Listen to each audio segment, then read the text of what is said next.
Hello, this is Kylie J.N.S. and man, oh man, I really wanted to cover this topic that relates to Black Americans.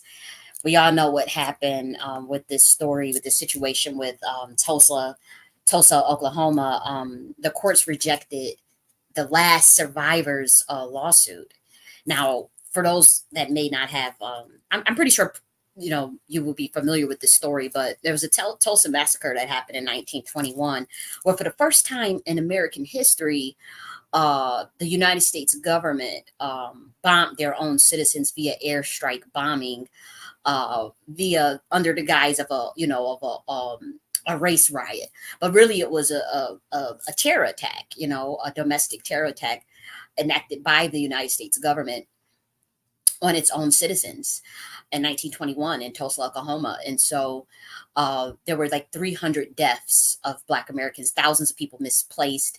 They stole the land, and many people ended up homeless as a result of this airstrike bombing. Plus, they did send in deputized vigilantes to terrorize Black Americans before the bomb actually dropped.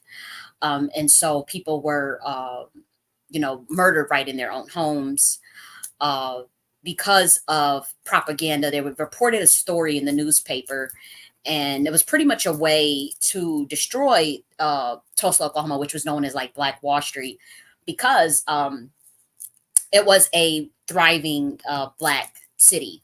It was they had their own taxi services, movies. They had their own airport, churches, obviously, law firms, private practices. It was a Black city. I mean, because at that time, obviously, there was still Jim Crow, there were still segregation laws, and so Black Americans had to find their own way.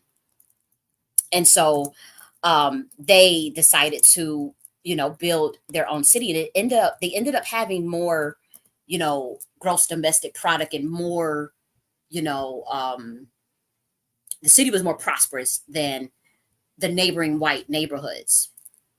And so that is what caused the destabilization of Tulsa, of Black Wall Street, because at that time they were seen as a threat to white American capitalism. Because again, I forgot which country they wanted to. There was a country that wanted to do some business with Tulsa, Oklahoma, particularly Black Wall Street. So they wanted to do business with some of the, I guess, the Black business class of Tulsa, and the American government saw that as immediate threat, because they were bypassing, you know, the white capitalist structure to go to the Black capitalist structure, and that's when all bets were off, because it was an actual country. I want to say I don't think it was China, but it was one of those. It was a country. I just can't remember the name of it because I have done this research so long ago. Yeah, and so it was a 35 city block. Okay, so 300 people had died and 800 people were injured. Okay, and so they came up with this story that somebody they were trying to defend white female virtue as one of the reasons for the collective racial violence of white supremacy, as far as them even destabilizing Black Wall Street. But that was obviously the smokescreen. That was actually obviously the propaganda. That was not the reason. I want to make sure my sound, because they cut my sound off when I do topics like this. Okay. I want to make sure my sound is still working. Because when I cover stuff like this, it gets like, my stuff gets taken off the air. But yeah, I mean, they had their own planes. It was six Black families that had literally owned their own planes. Okay, they had one of the airports. Okay, during Black Wall Street, 9,000 people had became homeless as a result of this.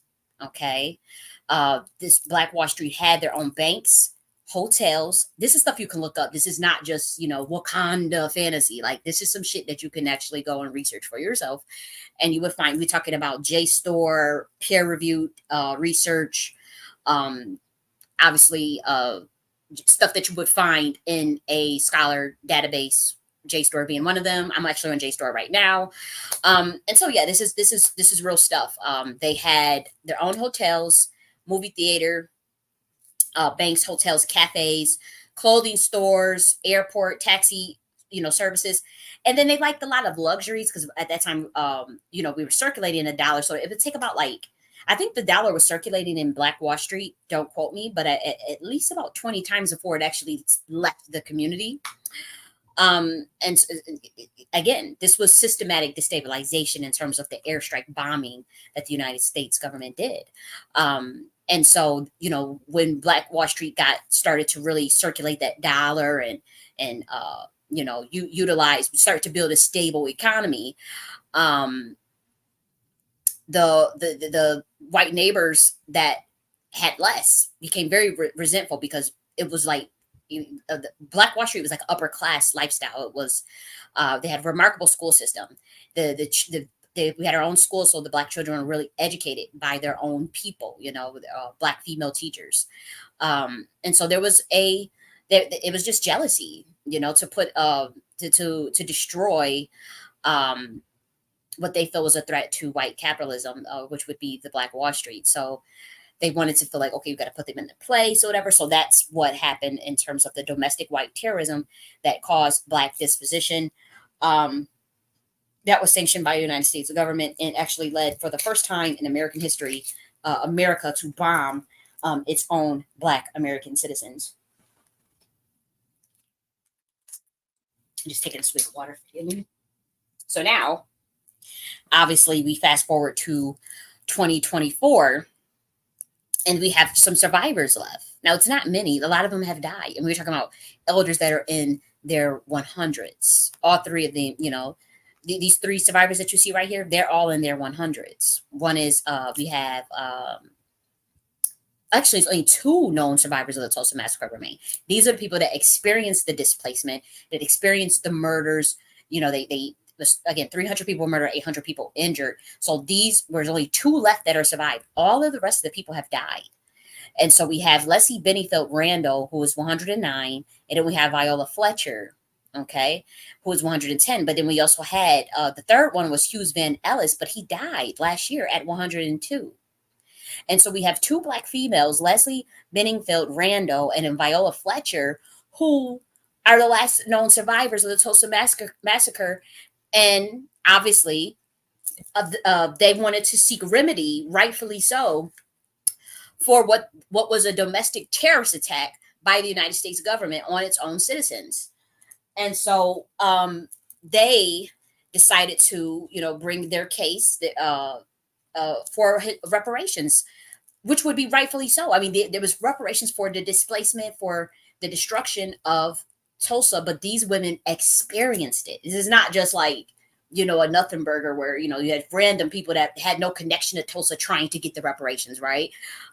These were people that actually survived the massacre attack.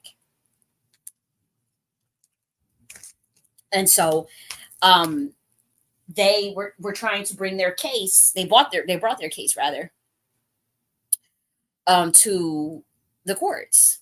And so they had used the public nuisance law to argue that violence and destruction on the Black Wall Street resonates today. Now, it resonates today, yes, but these are victims of what happened. Okay, and so the Oklahoma Military Department was named in the suit because the ones that released the airstrike bombing on their own citizens. And so on Wednesday, the state court sided with Tulsa officials in arguing that the plaintiff grievances did not entitle them to compensation. Mind you, they destroyed Black Wall Street, the whole entire city of Tulsa, killed 300 people, injured 800, and displaced and made homeless 9,000 people. 9,000 Black Americans were homeless. They stole that land, took all of the goods that they looted before they dropped the airstrike bomb. They looted the place. So that means they went into people's houses, took their jewelry, the minks, the cars, whatever was around, airplane, whatever. They took that, and then once they gave the go to drop the bomb, that's when they did it. But it was after the looting. And so the judge had concluded that simply being connected to a historical event does not provide a person with unlimited rights to seek compensation. And see, that's why this country is cursed, and that's why this system will fall. That was just wickedness. What the outcome of what they did to them people, like I cannot believe that you have the last two survivors of people who actually were there at the massacre. It is confirmed that they were there. And after all these years, we are in 2024, we talk about 100 motherfucking years later, this judge concludes that them being in a historical event. My thing is, I don't know who worded this, and for what and Black Americans, you guys are telling me that they kind of sabotage, like even their lawyers, like even the survivors, lawyers and attorneys and all that, that they kind of sabotaged this case from the beginning. I mean, this is what Black Americans have told me, because I'm not a lawyer and I don't know law, so I'm not going to act like I do. But there were some people that were telling me that the case was kind of like sabotaged from the beginning in terms of what the attorneys even used in terms of their strategy of using the public nuisance. And then obviously, in the way this is worded, the judge concludes that simply being connected to a historical event does not provide a person with unlimited rights to seek compensation. It's not a historical event. We're talking about a domestic terrorist attack by the U.S. government with an airstrike bomb. You know, that's what we're talking about. The remedy for that, they survived that, but their stuff was stolen and they were displaced. This is not just merely being connected to a historical event. They were this is not something that the framing of this is problematic. Like even the judge's conclusion, this is not some historical event. And this is what they're going to try to use for reparations and slavery, by the way. This is domestic terror survival. This is like a Holocaust. This was like an attempted Holocaust, pretty much. 300 people died. It was a bombing. And so this is not just some random historical event that some random people trying to get unlimited rights to seek compensation. And see, look at this. What does this mean? Does not provide a person with unlimited. This is going to trickle down, because if you can't give survivors of a bombing attack that actually was in the event a reparations compensation, then you about to use this to Trojan horse that shit into a federal reparations claim or any sort of state by state case that come forward. They're going to use this type of bullshit ass language, simply being connected to, we talk about lineage based, right? So with this lineage based stuff, they're going to say, okay, Black Americans, technically you're connected to the historical event of slavery, but you don't have the right to seek unlimited compensation. You don't have unlimited rights. What kind of rights do we have, though? What do you mean unlimited? So this unlimited rights to seek compensation means you literally don't have a right to actually seek the compensation. Under what grounds and under what are you basing that on? So let's see if they give a basis on. So that's what we need to ask the judge. Like, well, what are you basing this on in terms of unlimited rights? What is your case studies that you're using? What is your precedence that you're using to state that victims of a domestic terrorist attack, of an airstrike bombing and destruction of their homes and displacement of their homes by domestic terrorism by the government and by white supremacists, what do you mean by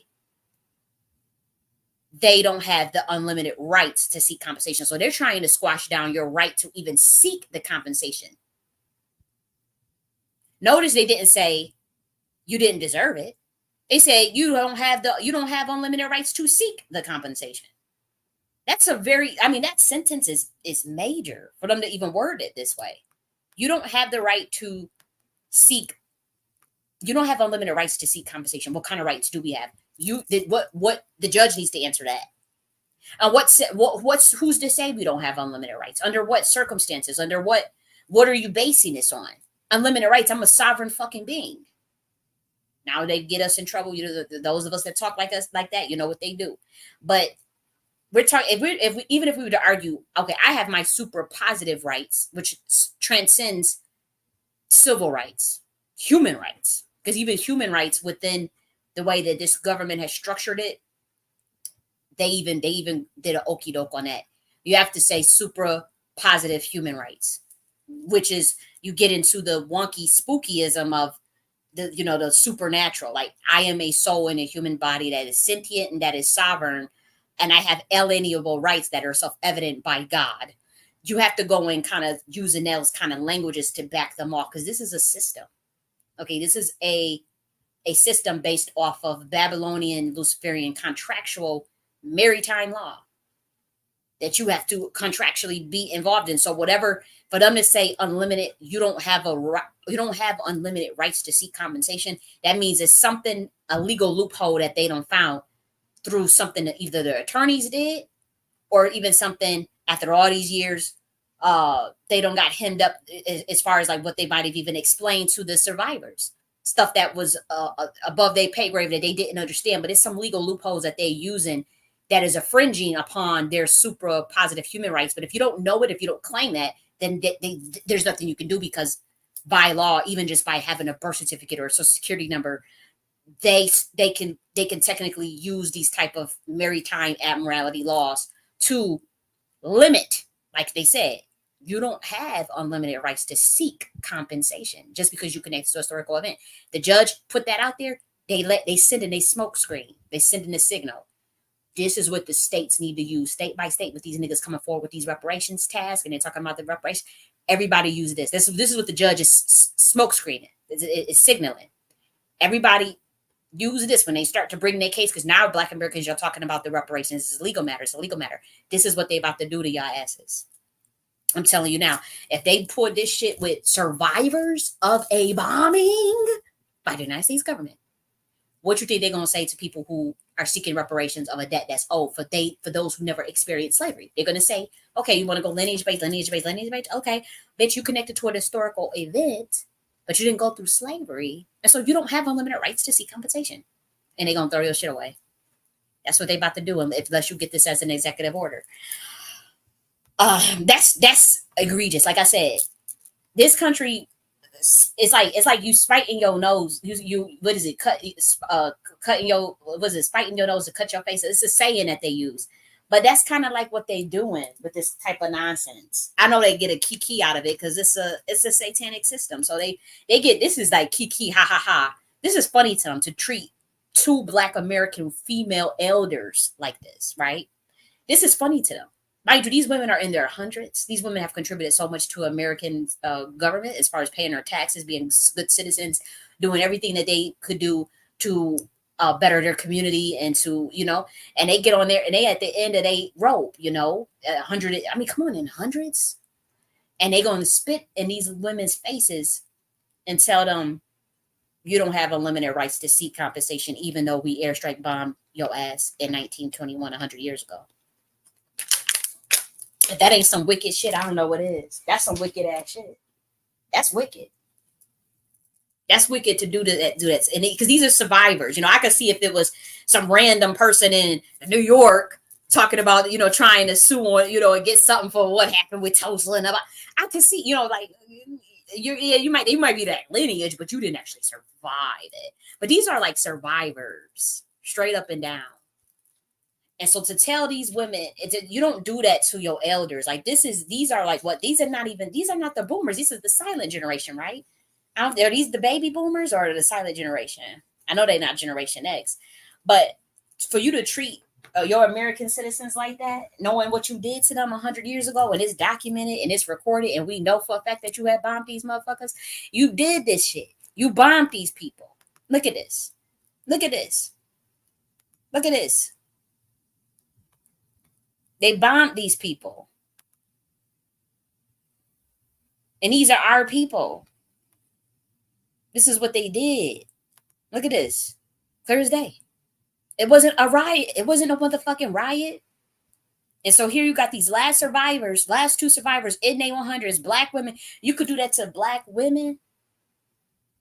And with the age of the divine feminine, the age of Aquarius, and the age of Saturn, oh, you done lost your motherfucking mind. I'm telling you, this is a satanic asses. That judge is most likely key, ha ha ha. After they do they look, you know what I mean? They on some devil shit. This shit, I cannot believe they would do something like that to these people. Okay, you might want to I just wanted to see them compensated. If anybody else, even if I had to forego my reparations check, to make sure that to see that these victims get theirs. Like that shit is so like foul to me for you to do that to two survivors of a bombing terrorist attack, and the judge to say, oh, just because you was connected to it don't mean that you get it. No one was ever held responsible for the violent events of May 31st, 1921.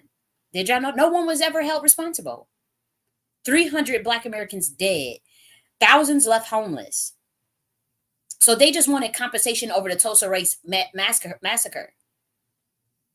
And so now they talking about they're not going to go to the United States Supreme Court, and they're not going to go the federal court system. And they said, this is it. The attorney Demario Solomon Simmons previously argued in a legal brief. What you mean this is it? For what I'm understanding, y'all was saying, and again, if I'm wrong on this, I'm being a parrot right now. I'm repeating what I was told, that their attorneys was already like setting them up for like failure. Like their attorneys was already on some bullshit. Like it was kind of like a rig from the beginning. This is what the outsiders looking in have said. I don't know if that's true or not. I'm not a lawyer, so my thing is they do that shit. They'll set your ass smooth the fuck up. And so these ladies, they in their hundreds, they probably not tech savvy or law savvy or trying to understand what the hell's going on. They probably know nothing about legalese and legal loopholes, and so they arguing this public nuisance strategy and whatnot. And that they, from what I had heard, that could have been failed. That was a failed strategy from the start. That's what I was told. And so I just find that what they pulled so egregious. Now they trying to see if they can go to petition the Oklahoma Supreme Court to rehear the case and reconsider their decision. We need to really make some loud ass noise about this in terms of forcing them to reconsider their position. And we need that judge. We need to it needs to go viral what that judge did and what they said. She whoever like this wicked ass judge, like that's some wicked ass shit. That is the ninth bench judge. Let's see. It was so the ninth bench judge, a former lower court judge's identical ruling last July. See, they all in on this. And then they got the Oklahoma Military Department named as one of the defendants in the suit because they had bombed those people.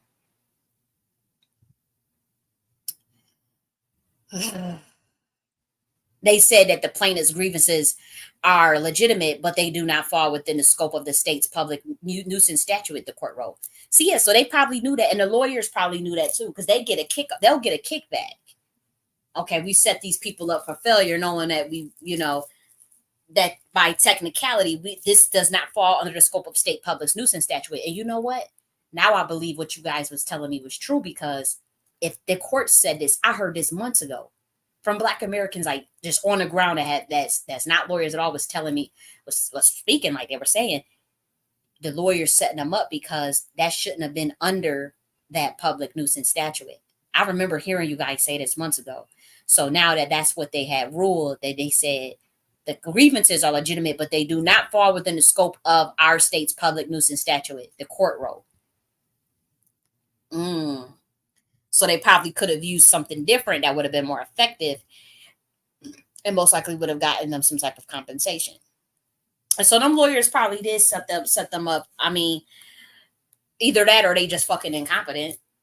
But you don't want to blame necessarily the lawyers, because again, this judge is an asshole for what they pulled. This judge is dead ass wrong for what they pulled.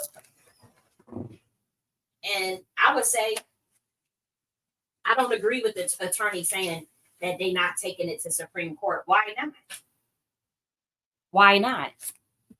I think it needs to go to Supreme Court. I think it needs to go to the highest of the highest, because these are the last two survivors. They probably trying to stall and wait them out. And I'm so glad they ain't trying to knock them off.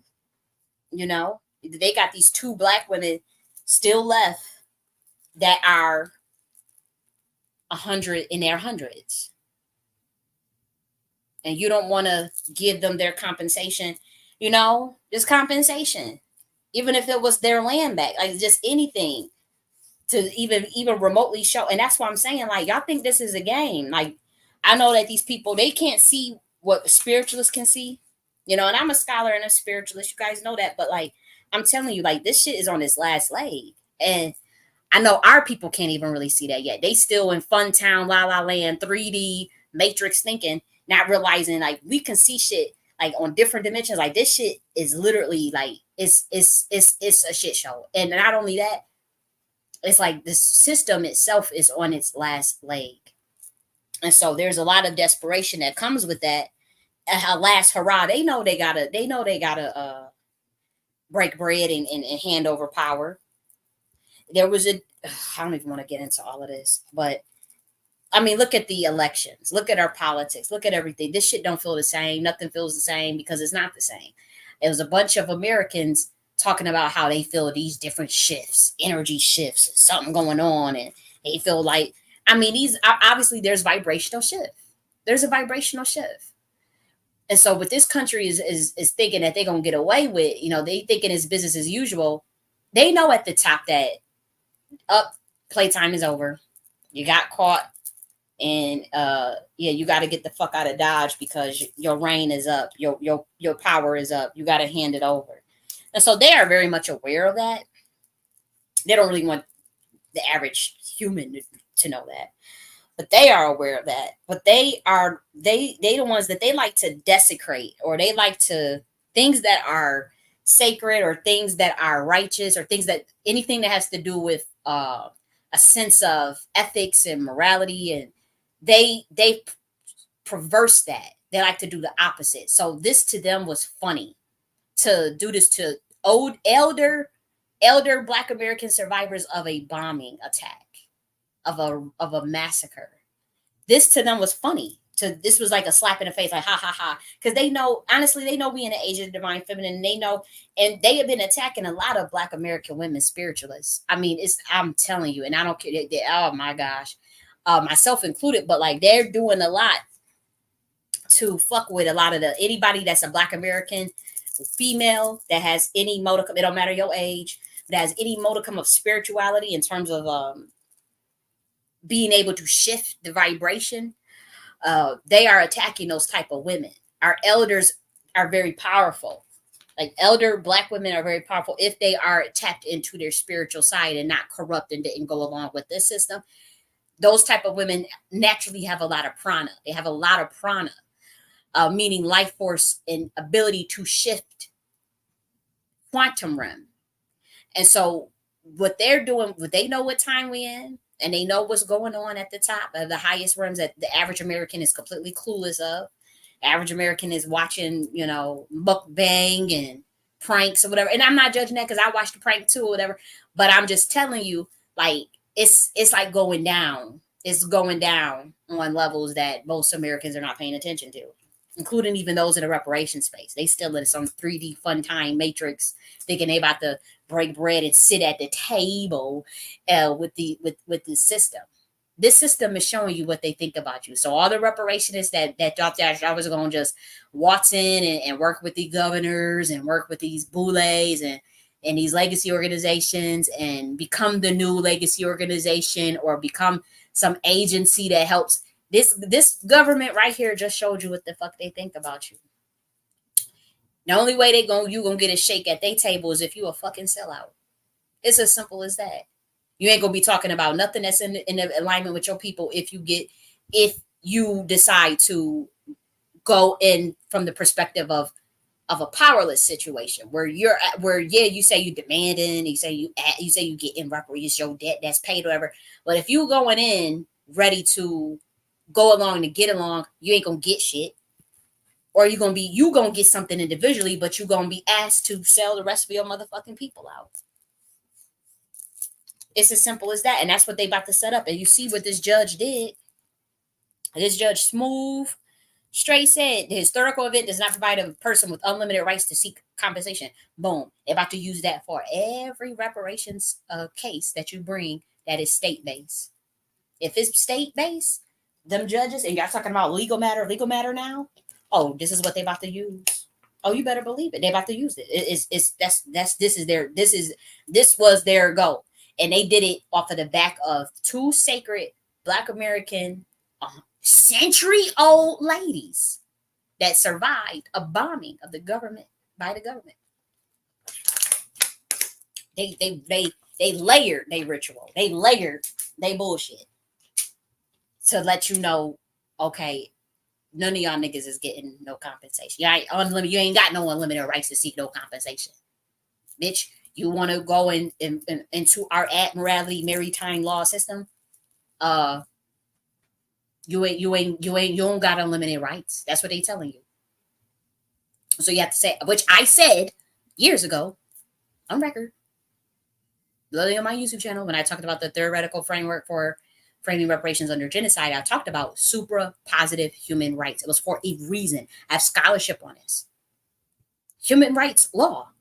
I had studied that. I wasn't just some, y'all always like to play on my top or whatever, but like I was dead ass serious. I'm not playing around with you, like all y'all want to play around and act like y'all about to go in and get us some cash direct reparations, but all the while you go along to get along, you just want to be into politics and smooth and rub elbows and hands with these fucking devils. My thing is, I was dead ass serious. I'm like, we about to use super positive human rights law, which means that sovereign law. So it's above human rights law. It's above civil rights. If you use civil rights, you ain't gonna get shit. Even if you use human rights, this is how they got it set up. I'm talking about their legalese. The way they got this shit set up. I told y'all like to sleep on Jordan Maxwell. Jordan Maxwell tried to wake that shit up decades ago about admiralty law and the law of commerce. And when you're born, you're a product, and you have the doctor, which is the doc, gives you your birth certificate, and the birth canal and all. Everything is about maritime law, the law of water. But they treat humans as products. That it just is what it is. And the American quote unquote mothership. This is what they do. And Jordan Maxwell breaks that down. He breaks it down way better than me. He breaks it out. I'm telling you, go look at it when he talks about admiralty law and how they view humans, because that's going to give you a clue into how they view human rights. And he breaks down the connection between admiralty law and the court system itself. Even if you look at the way the court is set up, it's all Masonic language. It's all the bail, the judge. I mean, it's just so deep. Matter of fact, let's see if I can even show you guys. I want to show you better than I can tell you. Let's see if we could get some Jordan Maxwell up in here. Fuck this, because he explains it so much better than me, and because it's a lot. I mean, and this is somebody that had been studying this stuff for years, and so he's oh, let's see if we could find something with the law of water. Law of water. Or should I put in type of law? How maritime law works. Okay, this is Jordan Maxwell though. I want to hear him explaining it. You know what I mean? I want to make sure. Let's see. Maybe this is how maritime. We'll watch it. I mean, if I have to remove it, because I don't know if they do a strike or whatever. This looks like a pretty big channel. If they like do a strike, I'll have to take it out. But I want to at least, maybe we can get this one. Okay. Yeah, it's deep stuff, and it is real. It is verified that we are under. Let's see. Or should I do this one? Well, let's. I want to. Should we play Jordan Maxwell first, or should we check this out? Is this Jordan Maxwell? Okay, let's look at this. And if I may have to take this down. I may have to like if they do like say some type of some copyright strike or something. I guess I have to say fair use or something, but I'm not sure how that works. So let's play this first, and then I'll show you some of what Jordan Maxwell was saying about this law, because this relates to the courts.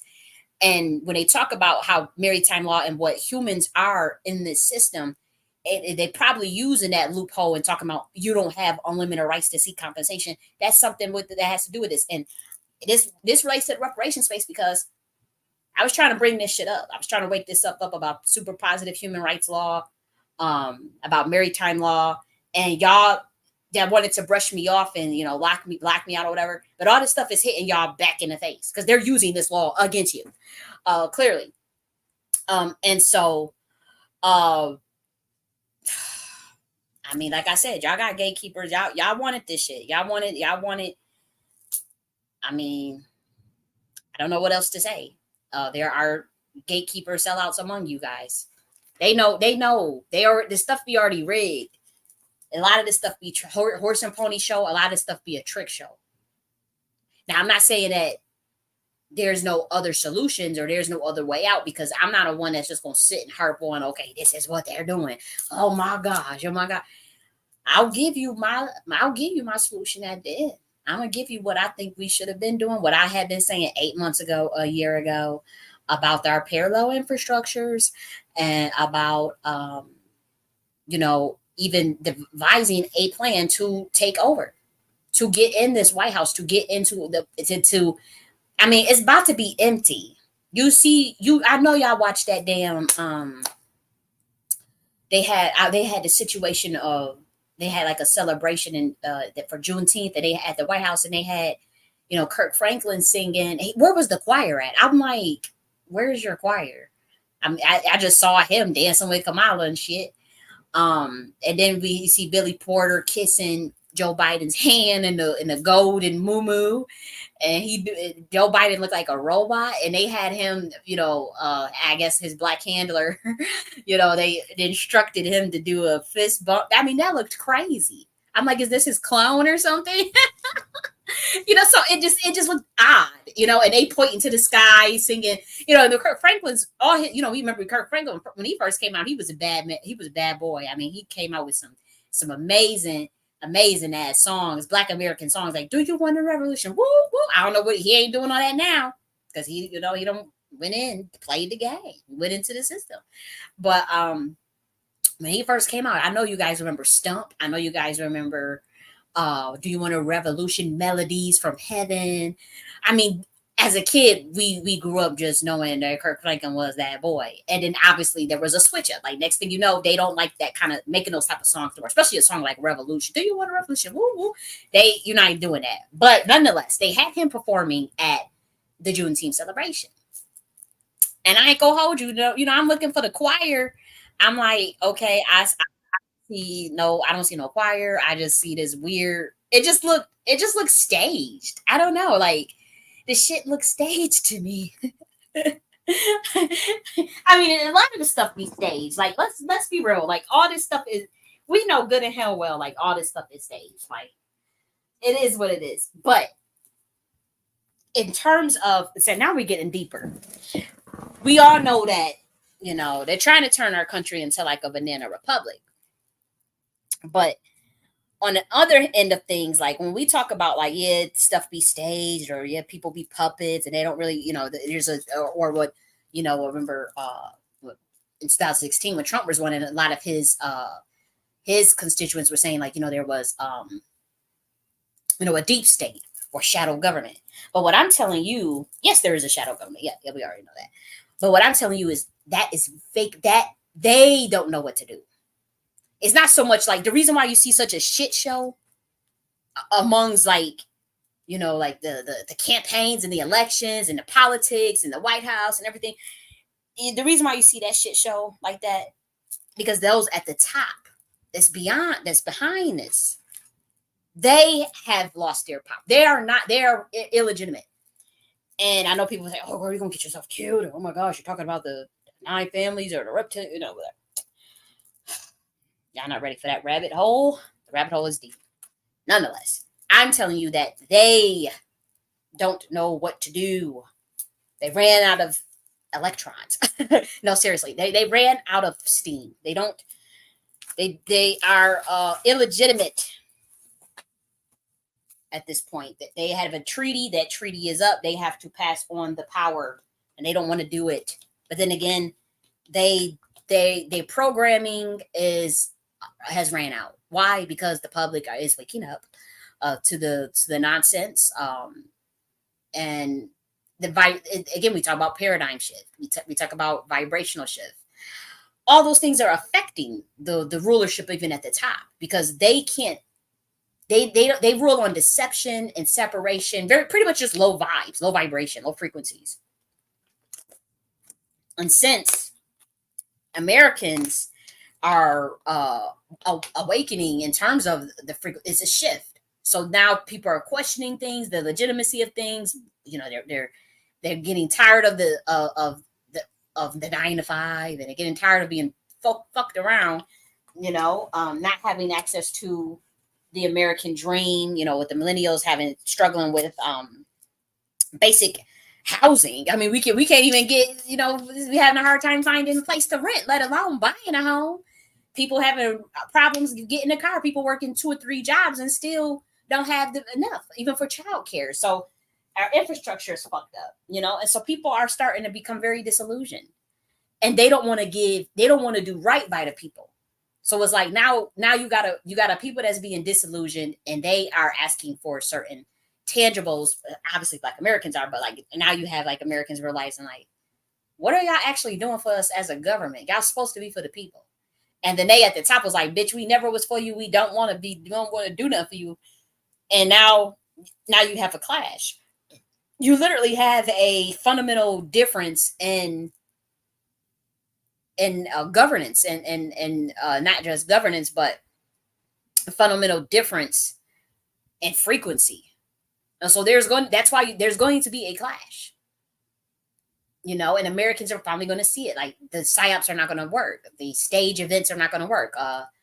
The mass surveillance is not going to work. The social credit stuff, social ID, digital IDs, and all. People are not going to be going for that. The lockdowns, like none of that stuff is going to work anymore. So then what do? I mean, you literally have to like enact some type of martial law. And if they do that, then I mean, they don't have a plan in terms of in terms of how to run America in a competitive sense to continue being a superpower. The people at the top that are beyond the shadow government. I mean, that are, they don't have a plan to how to keep America on top for the next 200 years. They don't. Because their play has run out, because it has to be at a higher frequency. They don't want to accept that. They know that. They know who's the rightful heir. They know who the power is supposed to go to. They have the bloodlines of that. That's why they knock it off Black Americans here, left and right. They know exactly who it's supposed to go to. They've been told who it's supposed to go to. They've been told when. And 2024, we had the power, but I'm not gonna hold you, Black Americans. Y'all could laugh. Y'all could say, no, that's some crazy talk. Da, da, da. We had the power to get one of our own in that 2024 White House. It was called off though, and it was postponed. I'm talking about the spiritual power. I'm talking about like, man, oh man, I wish I could tell you guys, because I love to do my little quantum entanglement. I like to do my little, I want to tell it, but then I don't think we're ready yet to go that deep. Or I will do that on my other channel, which is a more esoteric spiritual channel. I don't feel comfortable getting that spiritual in this video, but I can tell you that we had some heavy hitters that was ready to ride us up in that White House, and it did get kind of like, again, when you have your own willing to sell out other Black Americans, or try to get at other Black Americans, or some COINTELPRO shit, it fucked up the energy. It did. It messed up a lot of stuff. And then it just kind of ricocheted in the spiritual realm. Like, y'all not ready. Y'all gonna need to learn y'all lesson before we put y'all where we need to put y'all. Y'all not ready yet, because we told y'all we're not doing this get along to go along to get along, and you get in there and you switch up on your people. You act like you grassroots, whatever. Then you get up there, and then next thing you know, you don't advocate for the direct cash payment anymore, or you're not, or you're just too boule, and so we're not doing that. And so if we have to wait for it to completely fall, like it's going to look like it's going to continue to disintegrate. Because it has to go on a higher frequency, and if it cannot go to the rightful heirs, and they've refused to give it to the rightful heirs, then it's just gonna fall. Like, we're gonna go back to medieval ages. Like, Rome fell, Egypt fell. I'm not saying I want that to happen for this country. I know for a fact that there are people in this country, in America, that can come up with frameworks that can innovate our system for the better of Americans and for better of humanity. We have minds that can do that. We have frameworks that can do that, in terms of making sure that everybody gets their fair shake, in terms of making sure that our infrastructures are developed, our laws are fair and balanced, our economy is up and tight and nice. The American people have things that they need. We have the people that can build out those frameworks. They are blocking them. They are killing them. They are locking them out. They are targeted, harassing anyone that is a rightful heir to uh, the next to oversee this government. Now, when I say that, we're talking about a shadow government. Yes, but but the thing is, here's the thing: they don't want. I'll say this when I'm speaking. I'm talking about the watchers. I'm talking about how this shit is really ran. If you don't know that, I mean, I may lose some people at this point, but it wasn't for you to know. And I know I know I have to get very deep, and I talk about things that we're not supposed to be talking about, but it is what it is. But the watchers, they don't want to be behind the scenes. The ones that's supposed to the rightful heirs to the American corporation, American system, those energies, and even the way it's really ran, they kind of just want that out in the public. They don't care. They don't care that the public, that American public knows that all the presidents are related. Presidents are selected, not elected, and it is based on a bloodline, of a royal bloodline that has ties back to who. I'm not going to give all that information out. But yes, there are Black Americans that entails, that are a part of that, and so they know exactly who it's supposed to go to. And no, they don't care that the public knows that at this point, and they don't care. We obviously know that. Should we go there? Should we go there? No, we're not going to go there. I'm not going to do that to you because I know y'all not ready. They just don't care. It is like, what the fuck? It's 2024. You think the average American cares? Like, the average American knows a lot of these things. They just don't talk about it because they're distracted and don't give a fuck because they have their own immediate life to worry about. So it doesn't even matter, to be honest. And so 2024 to 2028 will be a transitional period for this country in terms of elevating the people's consciousness on admiralty law, how things really work, the smackdown. Yes, you've been under the rulership of certain bloodlines for thousands of years. It ain't going to change. It ain't nothing new, and it doesn't fucking matter. There's nothing they can do about it. But there is a bloodline that is supposed to go back into power. And so we're not stopping until that happens. Like, and it does happen to be, and I'm talking about for America. I can't talk about for the other countries. I'm only talking about America. Okay. And that happened to be among the Black American lineage.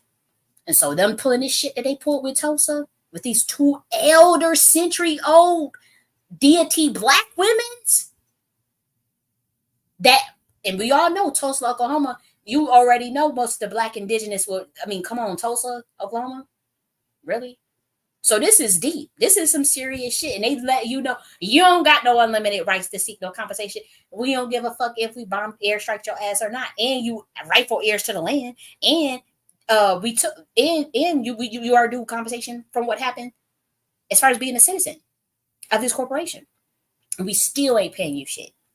Now that's some wicked ass shit. And that's supposed to be the bloodline. That's supposed to be upfront for governance in 2028 to 2032 to 2036. Oh, y'all done lost your mind. Y'all done totally spit. Y'all about to get y'all asses smacked up. I'm talking about the people that's behind this, the judges. All y'all thinking is ha kiki. It's so funny to do this to Black Americans because they know that they about to be under their rulership, and so they say, "Oh no, you ain't got no. We about to set y'all straight." But here's the thing: the Black American, they have to realize their own power, and they cannot be afraid. Let me make sure my sound is still on, because I know I'm going deep, and they be cutting my shit off. Okay, what am I sharing? Okay, here we go. Yeah, so they know that. And so this is, if you guys you could let this stuff fall on deaf ears and laugh and think, okay, yeah, she just rambling, whatever. It all come to pass. It's illegitimate rulership. That's why this shit's falling apart. It's illegitimate. Their spirits are not behind it. We all know that I mean, we all know you have to. So I don't even want to go into this. The energy that is needed to maintain the current structure the way it is no longer there. Spirits have left, have abandoned the mission. And by that I mean, we all know that most politicians are occultists, that there's rituals performed to harness certain energies to make sure that certain psychological operations go into place, that certain spells are done to keep people under a certain brainwave, and so that the system can go the way it continues to go. And it's been going out like that for hundreds of years. And what I am saying is that those energies are gone. They're not there. And so they don't have any pull in the spiritual realm to keep doing the things that they are doing, including the things that are doing to Black Americans, including unfair systems, unbridled capitalism that's not benefiting the American people, locking out generations of people. All of that energy is dying because the frequency is rising, because obviously it gets deeper. You have an American corporation. You can have the American corporation all you want on top of American land, but American land, because I know my Black Americans will understand me because they're spiritual. The land itself is a living entity. The land. There are you guys know, you go to North Carolina, what they got in the mountains of in North Carolina, they got unakite crystals. We got different types of crystals all in the earth, in American land, that activate or that vibrate at certain frequency. But what happens when this stuff shifts to a different resonance? That means the energies get displaced. They have to leave. And so what I'm telling you is that the land of America, and it's not just America, this is globally, mind you. But these crystals, the unikites, you look at you can look it up. Even if we look up certain energies that are indigenous to North America, the land of North America. The land of North America is a separate system than the United States corporation. And they're at odds. So these are I'm telling you. And so the spirits behind both of these energies, they are telling the United States corporation, you're going to give the power to descendants that of the American land, and they are going to reshape this corporation to be in alignment with the land of North America. Now, if you cannot do that, then everything falls. System shut down. Who cares? Or you can do the right thing and give the land, give the power of the United States corporation to the heirs that are in coherence with the land, and so that we can adjust and balance it better. So now we're looking at governance and earth alignment, the land of North America and the spirits within North America demanding a different type of governance from the United States corporation. These are two separate things. And they do want something higher than the law of admiralty. They do want to change some of the legalese. They do not want a Babylonian contractual, a Luciferian system in place. Now, we understand our Sumerian texts, and we understand, our commission sciences and all that. We can still craft something new, but that system that they're using, the perverted, stolen knowledge, that system is dying out. It doesn't have the energy. I'm telling you, I know where the spirits went. Trust me. I know who they're behind. They're not behind the Black American Boule sellouts though either. They're around Black Americans. But if you one of them ones that did some type of selling out, want to make deals, or I want to go to government contracts and all this craziness, y'all talking like that, and want to and know that y'all fucking around with our reparations, they not around that either. They're abandoning that as well. I know where the spirits are at. They're around those who are a part of this land, come from this soil, have Sephardic Moorish bloodline, and indigenous, and also believe in righteousness and doing right by humanity and by their own people. They're going to stand for integrity, stand for ethics, and stand for doing right by the American land. The American land, it includes its people, and it includes, obviously, the animals, the infrastructure, the actual biogeometry. And that's what we're trying to get a coherence between the United States corporation, which is the government, and the North American land mass itself, the United States land. There's no coherence between the two. And so that's why they're pushing the current system out. So Black Americans, you guys can't really see that, or you think it's a game, or you think it's funny, or you don't you still want 3D Matrix Satanist system. And I'm telling you, don't say no when your ancestors start smacking your motherfucking ass up, because we're done with it.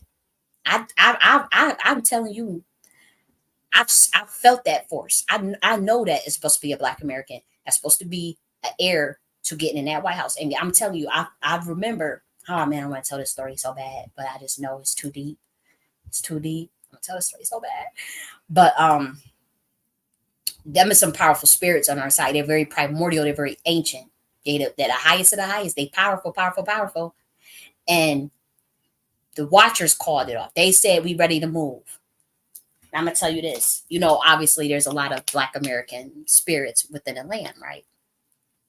Like they haven't left Earth. They still here. They want to be here for whatever reason. They chilling, whatever. And I remember when them primordial ancients showed up. Primordial ancients, they was talking to the Watchers. We were getting esoteric. This is spiritual. And they made it very clear for what they wanted, how they wanted it done. And I'm telling you, the Black American spirits, because they're like kind of like children in the eyes of the primordials, right? They was looking scared. They was like, because they had never felt nothing that powerful. Including myself. I'm looking like I was scared. I was just exhausted. I'm like, whoa, this is too much for even me to see all this, in a dream. I'll just say that, in a dream.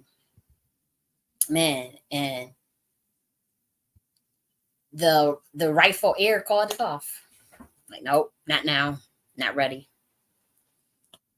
And I remember the primordial spirits was like, we'll wait then. We'll wait. We'll wait. Because they was ready. But we're talking about that level of power where they were like, we will push this shit. We got the power to push this all the way to the top. Think we playing, and we'll do it. And I remember all of the Black American spirits was looking like they were scared. They were looking like, I was scared. We looking like, y'all really want to do this shit? And we're talking about spiritual shit now. And I remember the Black American spirits, it was just like, I just imagine like a little child just looking like, can we really do this? Is this really like? And I'm sitting here exhausted. I was so exhausted. I'm just looking like, but I'm telling you, those primordial ancients. I have the names of the spirits and everything. I'm not giving them out. Hell no, nope. But I know that they left. Whatever they thought they were gonna do. But I remember they were like, we about to push this shit up. We about to get y'all in there. Y'all want this or not? I want to get in that White House or not? And we were looking like we just weren't ready. I'm like, and then once the Watchers called it, we made our call. Like, nah, they're not ready yet. And they said, okay, we'll wait. We'll wait. We'll wait till you get ready. So you could say that's crazy, or you could say, nah, that ain't happened. But spiritual shit is real. How do you think Trump got in there in 2016? How do you think his ass? I mean, he's walking around with a replica of the Ark of the Covenant and Tesla's 369 papers from his uncle that worked at MIT, who was able to, who the FBI confiscated all of Nikola Tesla's research and gave to Trump's uncle. And Trump is in possession of that research, of that paperwork. Their 369 codes and replica of the Ark of the Covenant. Yeah. And all of the symbols that he does as far as conjuring Archangel Michael. He does a lot of subliminals out there as far as what he does. That's why the stuff with the blue tie, red tie. This is all the occult. I mean, come on. And politics is one beast. It is more low level because they play the murder of reality game. They play the Luciferian Carmonte Illuminati game. But you still have to know the occult. So it may not be spiritual high frequency like how we like it, but they're still doing rituals. They're still doing things that push them into certain positions, and they have their spirits to do that. And so that's just how it works. But whatever we tapped into as Black Americans, as far as what our ancestors, whatever we were doing, like we got stuff that Trump they shit 1,000 times over. And I'm telling you, twice they came and said, we can push y'all up in that bitch in 2024 if y'all want this. The watchers did an assessment. We studied the reparation space. We studied all what was going on. We was watching every player and watching everything you could think of, and not on some, intel stuff. We just observing to see where is y'all ready. Where's your mind? What's your state of consciousness? And we see how we saw there was gatekeepers that just was not like, we saw them gatekeepers come after certain watchers, and we saw how y'all played and how y'all went, and y'all couldn't recognize a spiritual being when it was right in front of y'all, or how y'all couldn't recognize the spirit when it was right there.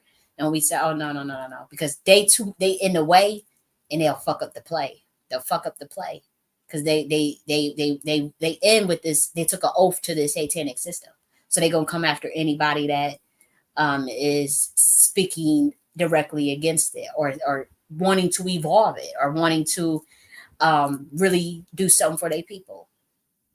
And so when we saw that, we said, no, y'all niggas will wait until y'all get some act right. Because we're gonna get our just due. And we're going to, be able to be in a position to do it for ourselves. But there gotta be more exposures, there gotta be more dismantling of nonsense that does not serve our people. We have to spend some time doing that first before we can really get to the level of purity that we're looking for in terms of pushing it. But we're gonna push it. But let's see, because when 2020, now we got 2024, right? Let's look at 2028 election. Let's look at 2032 election. Let's look at the difference in the frequency and the paradigm and the shifts. See, they can't replicate. They trying to copy the chosen ones. They trying to copy ancient ones, but they don't have a sauce. So they don't know where to really go with this. They be talking about some random ass shit. We be looking like, what? Like, I know y'all saw when Biden was talking about, I don't want to get into that because they had a hitters, man, and they go after anybody that be talking about like the DNC and the descendants, the people that speak out against Biden administration. They go hard. With their surveillance and the shit they do, they are ridiculous. They absolutely are. I mean, even if you just merely come off to support Trump, they have you on some sort of list. It may not be a serious one. It may not be something that's really affecting you, but nonetheless, it's a real thing. But I'll show you guys this. We'll play this, and then we'll go from there. I love making interesting videos. The most interesting topics are often exceptions, deviations from the norm. All of us live in countries where there are laws and rules and governing bodies telling us what we can and can't do. But 70% of the world is ocean, where there are no countries, no governing bodies to tell us what's right and wrong.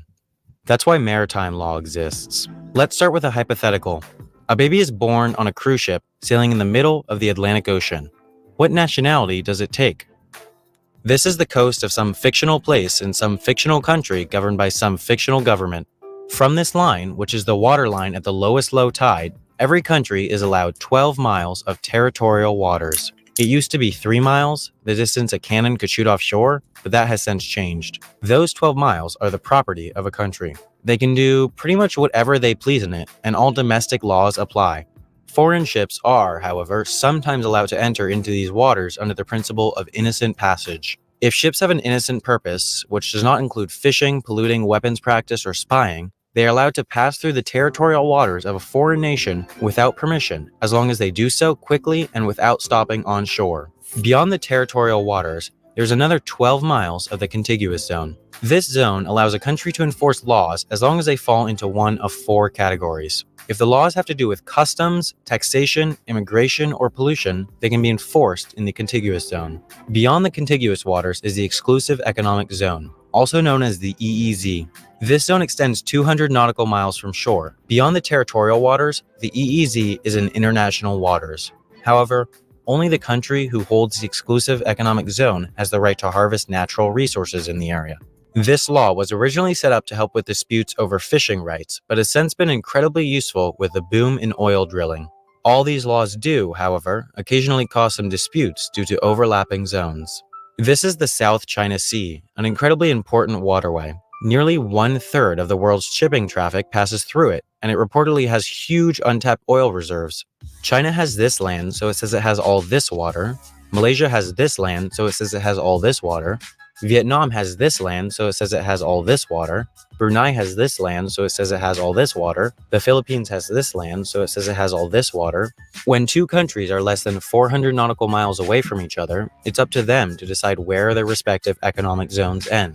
Most solve it civilly by separating the zones at the equidistant point from each of their shores. However, when the stakes are so high, such as in the South China Sea, countries can be a bit less cordial. So, our cruise ship baby. Let's change the hypothetical and say that the cruise ship was sailing in US territorial waters, less than 12 miles away from shore.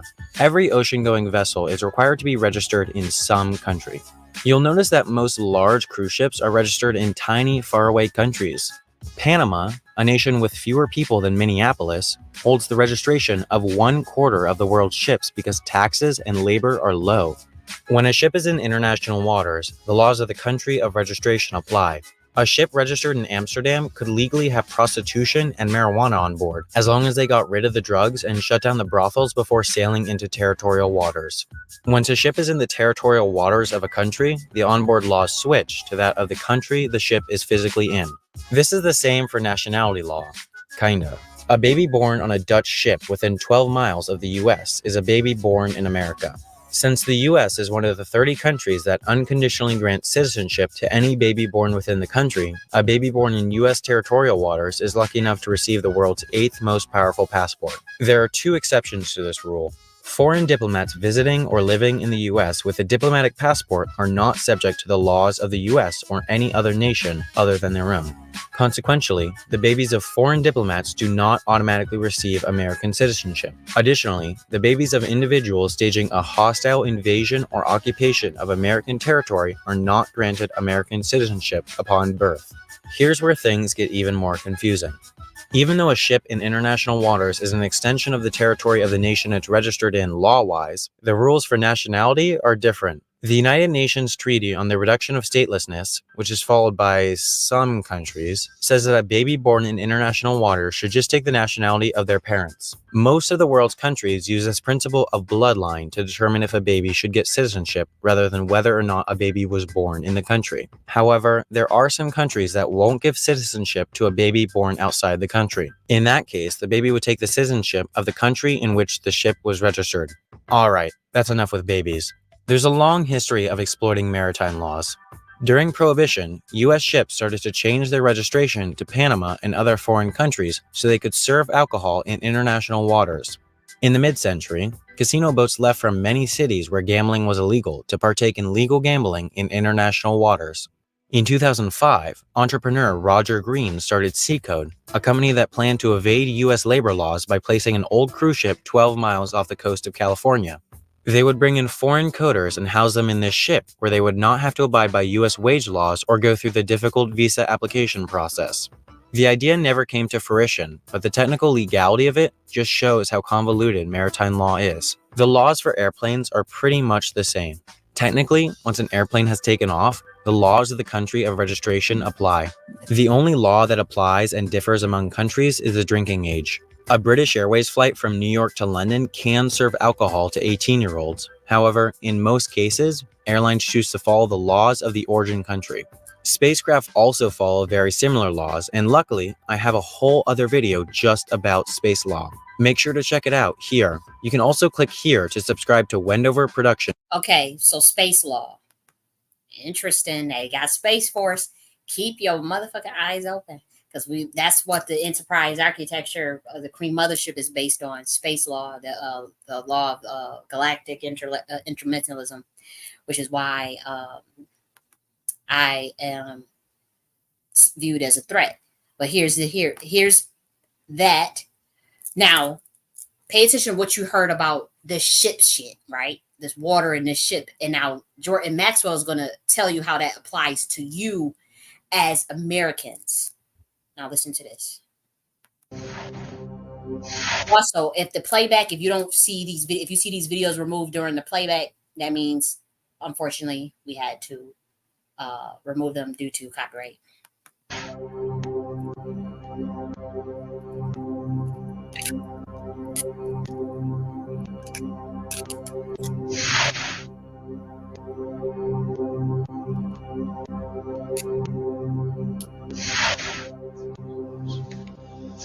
Good afternoon, ladies and gentlemen. Thank you for being here at the 4th Annual ConspiracyCon 2004 Memorial Day weekend. Appreciate that you're here. Most of you were here this morning when I made a few. Thank you all for being here with us today. So this is Jordan Maxwell. A lot of kind words have been said about me, but I want to clarify a few things. I'm not the world's foremost authority on anything. I never have been, I'm not now, nor will I ever be. I'm too smart for that. Because I know how much I don't know. And I'm learning every day that I live, the world keeps opening up larger and larger. And I started this escapade back in 1959. I started talking to audiences in 1962 about secret societies, the New World Order, occultism, and it was in 1966 that Anthony J. Hilder produced his first record set with Myron Fagan on Illuminati. And it was Anthony J. Hilder and Myron Fagan who introduced into American society the idea of secret societies and Illuminati. So when you hear the concept being discussed by anyone of secret societies, and especially that word Illuminati, remember it was Anthony J. Hilder who introduced it, and the man who talked about it, Anthony actually produced the records, and it was Myron Fagan, a very important man that you need to know about, who's no longer with us. Myron Fagan was the man who introduced the idea of Illuminati. As I said, I was talking about these subjects back in 1962 before most of the people who now talk about it were even still in school. So consequently, I've looked at many different areas of conspiracy since that time. And I'm appalled at what I see happening in this country today. We are told that America is the land of laws, a nation built on laws. In point of fact, nothing could be further from the truth. America is run by people who are lawless. We have no law in America, and understand that. The law is whatever the powers that be in power happen to say it is today. Whatever they say it is, that's what the law is today. And it may change tomorrow. So what you need to understand is this is not a nation of laws, it's a nation of lawlessness. And somewhere along the line, we're going to be dealt with by that universal God force because of what we have allowed to happen in our country. Now, in relation to the subject today, which is the occult world of commerce, let me give you a couple of examples of I think where you need to start thinking. If you are going to send a box through the mail and you need to wrap it with some rope, you go out in the garage and you find some rope and tie up the box, and that should be sufficient to do the mailing. But if you're going to take that rope out to the edge of a 10-story building and hang on it, you better trust and you better examine the integrity of that rope now, because your life hangs in the balance on it. Another example is if you owned a two-story building and you were going to put a lot of weight on the second floor. If you were smart, you would go downstairs first with the structural engineer, get on a ladder, and go up through the ceiling tiles and examine the floor that you're going to put that weight on to see if the floor is going to hold that kind of weight. So what you're doing is you are standing under the foundation you're going to build on. You're standing under to get understanding, because that's where the word understand comes from, to stand under the foundation that you're building on. Understanding words is what you really need to start doing. You need to start doing your homework and understanding words. If you put an S in front of words, it becomes swords. And that's what words are. They're cutting. They can cause you great trouble. Humans are word-controlled creatures. So we need to establish what words mean. Again, when we talk about law, there's a Roman maximum in law that says, "For he that would be deceived, let him." Simply meaning, if you are so ignorant as to be deceived, then that's your business. Black Americans, that's very important, because that's why your ass is getting fucked up in the game now. This is what they think. Now, you heard him just say it. That's your problem. So you need to do your homework and find out what words mean, especially in relation to law and government. Because there is a world of occultism that is operating today throughout the world, in which you use certain words, and when those words are used in a court, they don't mean the same thing at all. Understanding law and the words of law, there are two things that this planet has: water and earth, water and land. Consequently, there are two kinds of law: the law of the land and the law of water. You've heard the term law of the land, but in point of fact, that's precisely what this word means, law of the land, because it is the people who live on land. And that is opposed to something else called the law of the high seas, or the law of water. You need to understand the difference. The law of the land is the law of the culture that lives on the land. And so consequently, the law of the land is different in every country. You can do things in America you can't do in Russia. You can do things in Africa you can't do in England. So the law of the land is the law of the culture that lives on that particular land. However, there is a higher law that dominates the entire world. It's called the law of the water, or the law of the high seas. The law of water is referred to as the law of money. It doesn't matter what color you are, where you're from, or where you live. Money is money. And anytime you're doing banking or using money, you are now under the law of water, maritime admiralty. If you go back in history, in ancient history, where all of this began, back in the land of Canaan, and you probably have heard in the Bible, the land of Canaan. The Canaanites were Phoenician bloodline. And in the ancient Phoenician language, Cana meant merchant banker.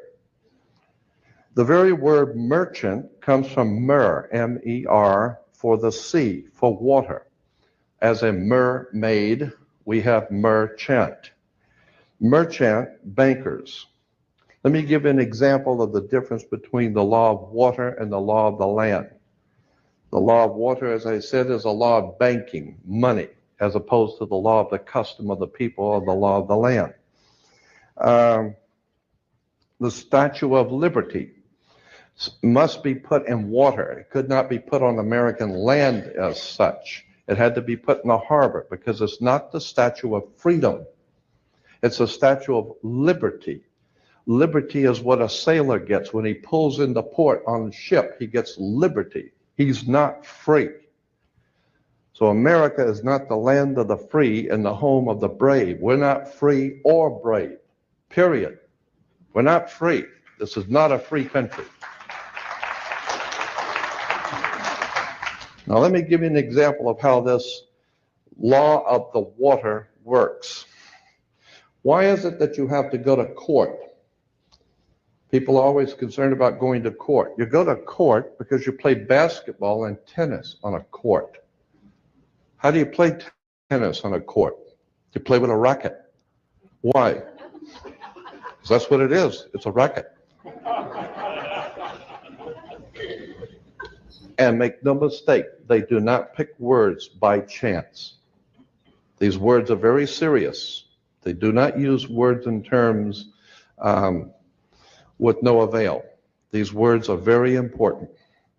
When you go into a court, what's the idea of going to court? It's a game like basketball. The whole idea in a court is to put the ball back in the other guy's court. One team gets up and they throw the ball over to that team of lawyers. That team gets up and throws the ball back into their court. And consequently, it's a ball game. And the judge is wearing a black robe, so he is the referee. The judge is the referee. He doesn't care which side wins or loses because he's going to get paid anyway. So he couldn't care less. He's merely there as a referee, and that's why he wears a black robe. And that's another interesting subject we can get into later. But the judge is a referee between two teams. The judge, we are told, rules from the bench. The word bench in Latin is a bank. Therefore, the judge rules for the bank. Where do you find banks? You find banks on both sides of a river. They're called river banks. And what does a river bank do? It directs the flow of the current sea.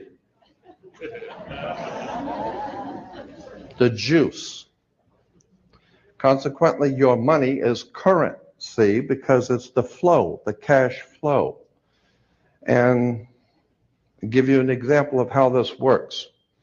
When a ship pulls into a harbor, all ships are referred to as female. Airships, rocket ships, sailing ships are always female. Why? There's a very good reason. Maritime Admiralty banking law says all ships are female because they're carrying items for money, and so consequently they are under Maritime Admiralty law. Admiralty is where we get the word admiral, admiral of the Navy. Let me give you an example of how this works. When a ship pulls into harbor, it parks at the dock and it ties off at the dock. The captain has to provide for the port authorities a certificate of manifest because yesterday the ship was not here, but this morning the ship pulled in, so it has manifested. So consequently, all the products, the $800 million worth of TVs or Toyotas, have manifested. So each one of those items coming off of that ship has come off of water. And they has come in a ship. And consequently, on a ship, all ships have a captain. The word captain comes from a Latin word capital, money. So the captain represents the money that's on board the ship. And as I said, the captain has to present to the port authorities a certificate of manifest for each and every item. How much does it weigh? What color is it? How many doors does it have? Etc. And consequently, the captain presents a certificate of manifest. The ship is sitting in its berth. Wherever a ship sits when it docks is called its berth. She sits in her berth, berthing a ship. Consequently, all the items, as I said, coming off that ship represent money. They came in on water. They are Maritime Admiralty product. And this is true all over the world. Now, when you were born, your mother's water broke. And when your mother's water broke, you came out And this is why you have to have a birth certificate, because you are a maritime admiralty product under international law. You are considered, your body is considered a maritime admiralty product. Your mother delivered you. This is why if you go to Sears and buy a refrigerator, they will ship it to you. They will deliver it. And that's why you were in your delivery room. Your mother was delivering a product. Maritime admiralty. You came down your mother's birth canal. And once you, and as you're taking one of the televisions or the cars off the ship and it falls down and breaks, that's all right. Sometimes they're stillborn, so consequently you've lost money on that one. Therefore, you have to have a death certificate, and it's always signed by the doc. The doc has to sign your birth certificate and your death certificate. All of these words and terms are maritime admiralty banking words. And therefore, if you understand lawyers and judges and courts and government are all under international maritime admiralty law. All religions, all churches in the world operate under maritime law. This is why all churches are divided into denominations, like 20s and 50s and 100s. Serious. This is why they're called denominations, because all churches are nothing more than the product of maritime admiralty banking. It's an extraordinary story of occult treason, high treason, and crimes against the state. Make no mistake about it. There has never been a country on the face of the earth as far back into history as you can go. There has never existed a country in which the people rose up and demanded their right to be free. Never. The concept of human, spiritual, intellectual, and physical freedom is a totally concept that has never, ever existed on the earth. The only time that has ever come into existence was the founding of this country, where it was understood that we were sovereigns and we owned our bodies, and consequently, since 1868, we're now on the International Maritime Admiralty Law. Think about this. When cowboys in Indian movies, when the cowboys would ride into town, they get off the horse, they were wearing guns. How come they could walk into a bar carrying guns? And if two guys got in an argument, they could go out on the street and draw on each other in front of the sheriff's office, and the sheriff would do nothing. How come? How come that men could go out in the street and shoot each other in front of everyone and have nothing be done about it? The reason why is because... Okay. So I think you guys get the point. Yeah, so again, this idea of the admiralty law, the law of water, and the way the words and legalese is set up is based off of the law of the Phoenicians. It is also Babylonian as well. But again, it's all to, you're looked at as a product, essentially. And so you have to demand that sovereignty, that super positive human rights, and you have to build your own infrastructure outside of maritime admiralty law, or deconstruct it, because it is a perversion of ancient Phoenician, Sumerian, Babylonian occultism. What's going on now is a perversion. So, when I was building out my stuff, like when I was talking about like this Queen Mothership Part 2 and Part 3, the Enterprise Architecture Guide to Rebuilding Black America. But if you look at the Nocti philosophy, and if you, study like a lot of my work, I built that system of it is esoteric science essentially, but it's outside of admiralty law. We've been talking about the law of space and the law of galaxy, then the law of the age of the divine feminine. And so it's outside of that. There is a lot of Saturnian energy within my work as well. And so when we're talking about the Enterprise Architecture Guide to Rebuilding Black America, based on like our own parallel infrastructure, our own IPU. That's where I was going. And, I got on the radar, unfortunately, in terms of being seen as someone that needed to be neutralized. Um, and that's why I'm shadow banned. That's why you don't really hear much about, like I have 19 books and whatnot, and like no one supports me. Like I'm on like a list where like no one is allowed to like bring me on or to talk about my ideas or to because again, we were dead. Like I'm dead ass serious. Y'all talking about this self-determination stuff, and we gonna get some for our people, and we gonna do some stuff for our people and do stuff for ourselves. I'm dead ass serious about that. Like, are we gonna infiltrate politics and we gonna make sure that we get a say in our own governance, and we gonna do okay, yeah. Let's do that. Let's do it. And I came around a situation where I don't think that was what other people were really serious about, and so as far as like back to the ladies though, because this is serious, like Tulsa, Oklahoma, and the massacre, and then subsequent reparations, they're going to use what they said about what that judge said about you don't have unlimited rights to see compensation just because you connect to a historical event. No, me, that's what they're going to use for all of the reparations. This has to be an executive order, and it has to be done under a certain paradigm.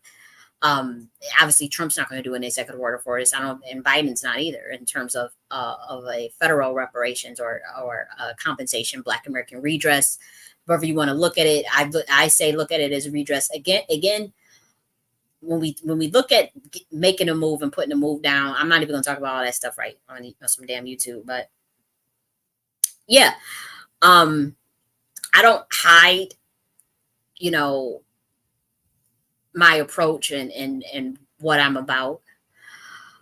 I'm very transparent in that regard. And I do think that if we as Black Americans, and I know we're not ready yet, but we have to think of a way to carve out our own, put in our own legalese will on this system.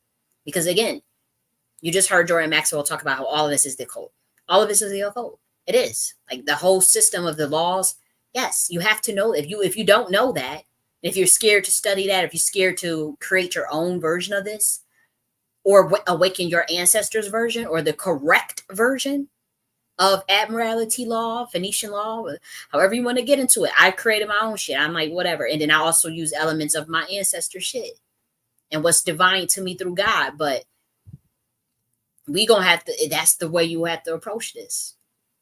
I remember I was talking with Black Americans, and they were talking about, they the way the government set up Black and whatnot. And so I've had proposed that, let's just remove the A and just, if Black Americans want to just, you're going to have to start crafting out your own legalese, your own way of spelling, to get out of the definitions that they created. So they, the government changed the definition of Black within the last 30 years. Black now refers to any racial group from Africa, including Africans and all this stuff.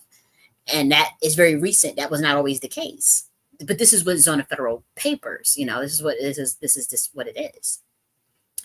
And so you have to think of ways to get out of, to change their definitions, to use your spelling to craft a new legalese that works in your favor, or march to the beat of your own drum and create an ideal parallel infrastructure, or overtake theirs as a legitimate heir to writing the perversions of these ancient teachings. Like you just heard Jordan Maxwell say, the law of admiralty based on what the Phoenicians came up with. There was a lot of misinterpretation. A law of water is not bad.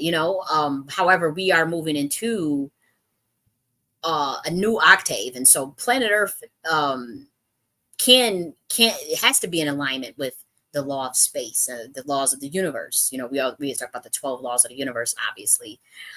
They're ancient. Those are more of Cometian science, but we also have galactic laws. You have the laws of Saturn. You have the laws of dark matter. I mean, that's like chaos intelligence, pole of creation type shit. These are things that we can craft. But we have to understand it and see. They looking at they studying our every move. They study me like a hawk. They studying everybody like any Black American original thinker that's really intelligent. They're studying you like a hawk because they want to know what's the next move. They looking at melanated people for that. A lot of these melanated people are lost in the sauce, and they gonna go right. They think like them, and so they just as lost. But for those of us that stick out like Thor's sons, us chosen ones, oh, they studying us. That's why they copy and they botch everything we do.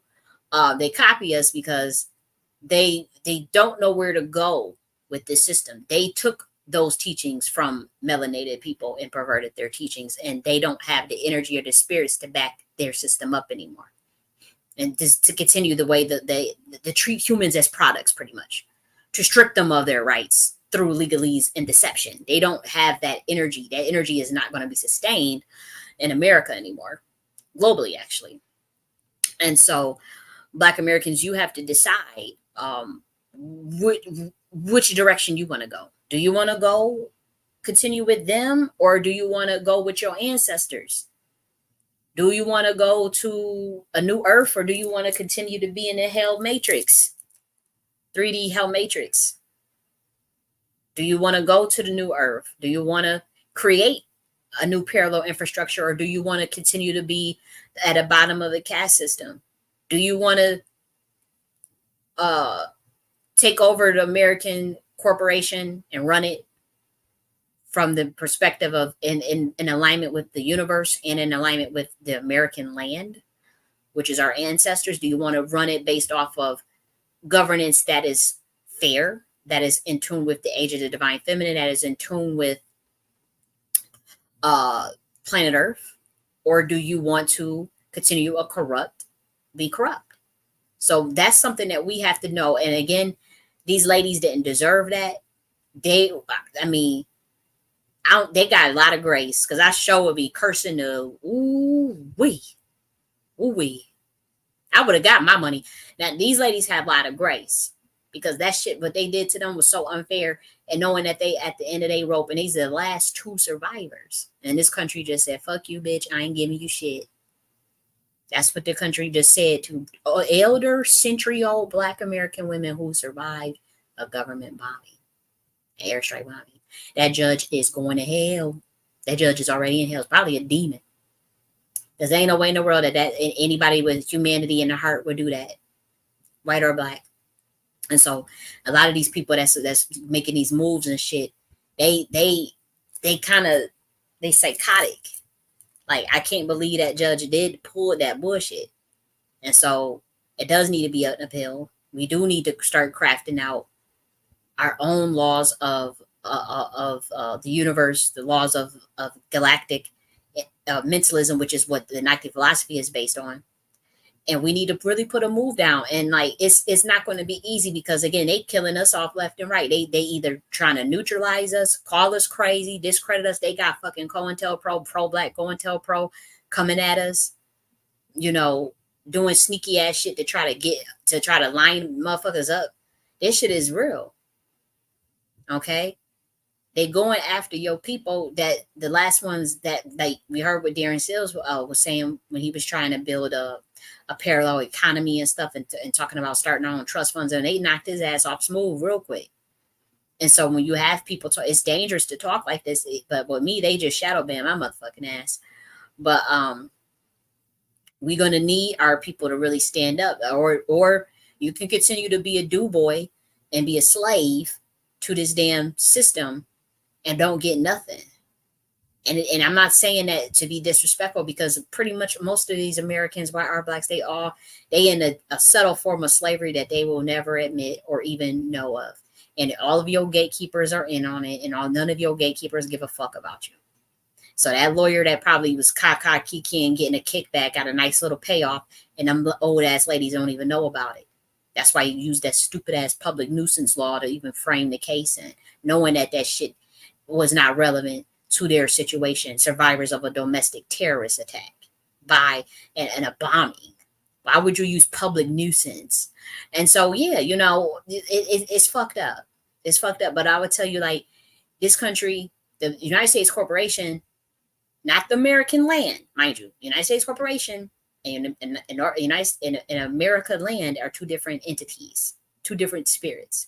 But I can tell you that the United States corporation is cursed, and they have to pass on that power so that we can reverse engineer all of the bullshit that they have done with our rightful knowledge and our spiritual cosmic sciences that are in alignment with the universe to remove those curses that not only that they put on the more Sephardic bloodlines and Indian bloodlines, Black Americans, but they had cursed themselves because they thinking they doing all these rituals to bind Black Americans and fuck us up and make us the scapegoat, make us sacrifices, enslave our ancestors, beat us down, do Jim Crow, do Redline, do everything they can to push us down, so that because we were the energy source of which they was keeping the United States corporation, admiralty law based up. We were pretty much at the bottom of the pyramid that sustained everybody else. And they can no longer do that. They have to, because we are the rightful heirs, so they have to give their whole system over to us, and we have to run it. But if you niggas thinking that you're about to go do the sell out shit like y'all been doing, that P. Diddy shit, y'all niggas ain't getting nothing. I'm telling you that now. Our spirits will not reward that. Our ancestors will not reward none of that. When we get up in there, you have to follow the laws of the universe, laws of nature, in alignment with cosmic law of our ancestors. And we believe in righteousness. We believe in our ethics and integrity. Now, if you guys want to continue to be all deceptive and all this stuff, like how they taught you to be, you'll do that, but you won't be in power. You'll be right where you at. It'll be worse because this whole system will fall. If they don't give over the power to the rightful heir, that everything falls. It's just as simple as that. It does not matter what it will just be very evident that shit is crumbling. And maybe not now, but in a couple of years, yeah. Oh yeah. The shit just will crumble, just like Rome. Just like how the last days of Egypt. They have to give it to the rightful heir who has the mind, the spiritual backing, to create a new occult, esoteric science, who has the credence and the mind to run governance and systems and delegate, and and that rightful heir has to have help from other brilliant minds, from other ethical, brilliant people to get this all done, to reinvigorate, and re-innovate all of our systems, all these departments, to bring justice, intelligence, enlightenment, freedom, true liberty. Got the Statue of Liberty. No, true liberty to this country. So you can play around and fuck around and find out. You want to do it the easy way or the hard way.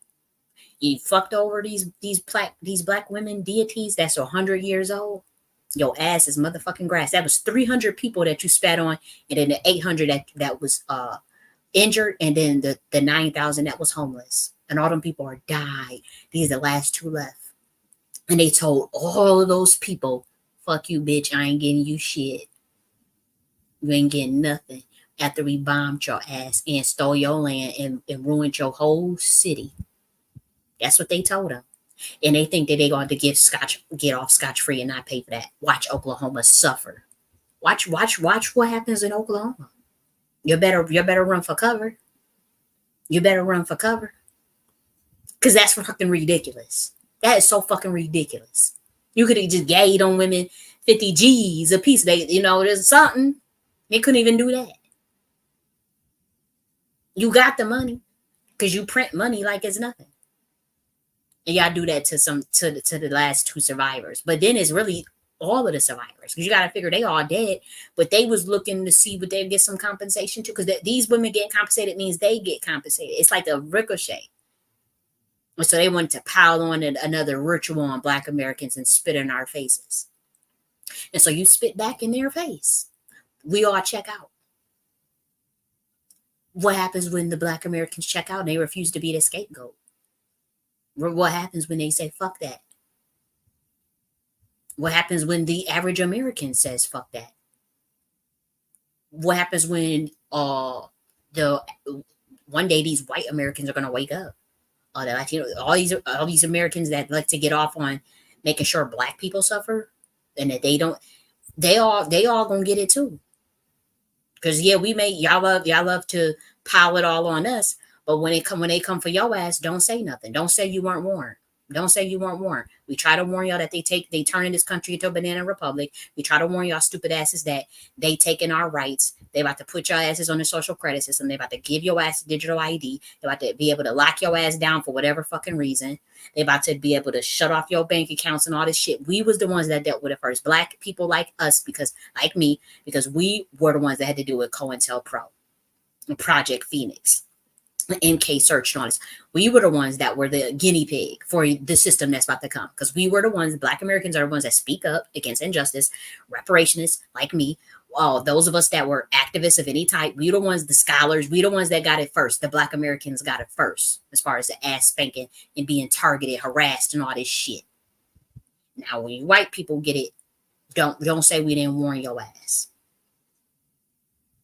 Okay? Don't I don't want to hear it. I don't want y'all hearing turning to us to look for us to do something and oh my God, we're the black Americans are not protesting. Because we're gonna be off in a whole nother dimension. We're gonna be dealing with the law of intergalactic mentalism, the Nike philosophy, and the age of the divine feminine, and we're gonna be in a whole parallel dimension. We'll figure this shit out. Y'all ain't gonna be able to figure this shit out. We could figure this shit out. So, the United States corporation want to do some bullshit. United States government want to do bullshit to our people, to black Americans. You did that to your own citizens. 100-year-old ladies. Y'all out of pocket for that. Y'all gonna pay for that. Y'all gonna pay for that. You out of pocket for that. That's crazy as hell. That judge is wicked. I'm telling you, they be having these chimera monarchs, these posing as. Let me shut up. Goodness gracious, that was fucked up what they did to them people. They bombed them people, man. And these are black Americans. They didn't deserve that at all. Not at all. Okay, let me get my ass off of here. I said what I had to say. Y'all better take it serious as far as this stuff with this law of water and admiralty law and crafting and spelling and how it relates to the occult. Excuse me, in the government. And because they about to pull this same move on anybody talking about reparations, they about to pull this same move state to state. Just because you connected to a historical event don't mean you got unlimited rights to seek compensation. Then they play on public nuisance. They saying, bitch, you the public nuisance. That's what they trying to tell you. That's why that lawyer set them up like that, to put it under public nuisance statute. And they say, no. You're the public nuisance. That's what that's what they doing. Okay, y'all, I love you guys. I'm gonna get up off of here. I'm gonna talk to y'all later. Bye.